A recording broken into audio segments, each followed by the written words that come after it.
இன்றைய சிறந்த திரைப்பட செய்திகள். டிசம்பர் 3 2025. 1.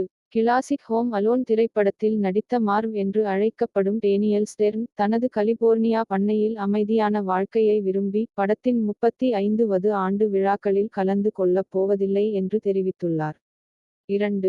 வின் டீசல் தனது தந்தையின் 91வது பிறந்தநாளை மனமார்ந்த அஞ்சலியுடன் கொண்டாடினார். அவர் இன்னும் அவரிடமிருந்து கற்றுக்கொள்கிறார் என்பதை குறிப்பிட்டார். மேலும் அவரது மறைந்த நண்பர் சக நடிகர் பால் வாக்கரையும் கௌரவித்தார்.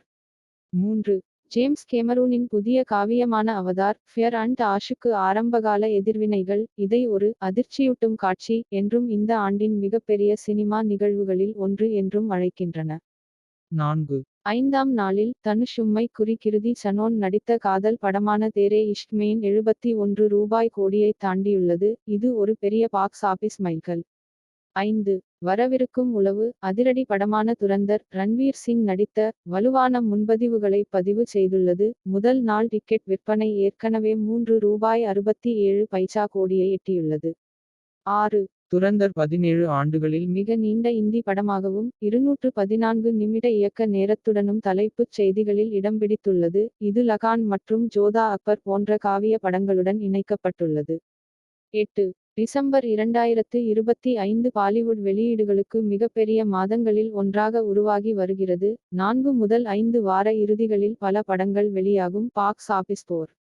9. இந்த மாதம் மிகவும் எதிர்பார்க்கப்பட்ட பாலிவுட் படங்களில் கிஸ் கிஸ் கோ பியார் கரோன் 2, இக்கிஸ் மற்றும் து மேரி மைன் தேரா து மேரி ஆகியவை நகைச்சுவை முதல் காதல் மற்றும் தேசபக்தி வரையிலான வகைகளை உள்ளடக்கியது. 10. பாலிவுட்டில் நடிகர்கள் மற்றும் திரைப்பட தயாரிப்பாளர்கள் 2025ஆம் ஆண்டை ஒரு கடினமான ஆண்டாக எதிர்கொள்கின்றனர். பெரிய பெயர்கள் இருந்த போதிலும் ஸ்கை ஃபோர்ஸ், கேசரி 2, ஹவுஸ்ஃபுல் 5 மற்றும் ஜாலி எல்எல்பி 3 போன்ற படங்கள் செலவுகளை மீட்டெடுக்க போராடின. இது நிச்சயமற்ற பாக்ஸ் ஆபீஸ் சூழலை அடிக்கோடிட்டு காட்டுகிறது. 11. டிஸ்கா சோப்ரா இயக்கத்தில் ராதிகா ஆப்தே நடிக்கும் சாலி மொஹபத் திரைப்படம் டிசம்பர் 12 2025 அன்று திரையரங்குகளுக்குப் பதிலாக நேரடியாக OTT டிஜிட்டல் வெளியீடு இல் திரையிடப்படும். 12. மூத்த நடிகர் கதாபாத்திர நடிகர் விநாயகன் ஜெயிலர் 2 இன் தொடர்ச்சியில் நடிப்பது உறுதி செய்யப்பட்டுள்ளது. அவரது கதாபாத்திரம் முதல் படத்தில் இறந்த போதிலும் இந்த முறை அவரது பாத்திரம் எவ்வாறு கையாளப்படும் என்ற ஆர்வத்தை இது ஏற்படுத்துகிறது. 13.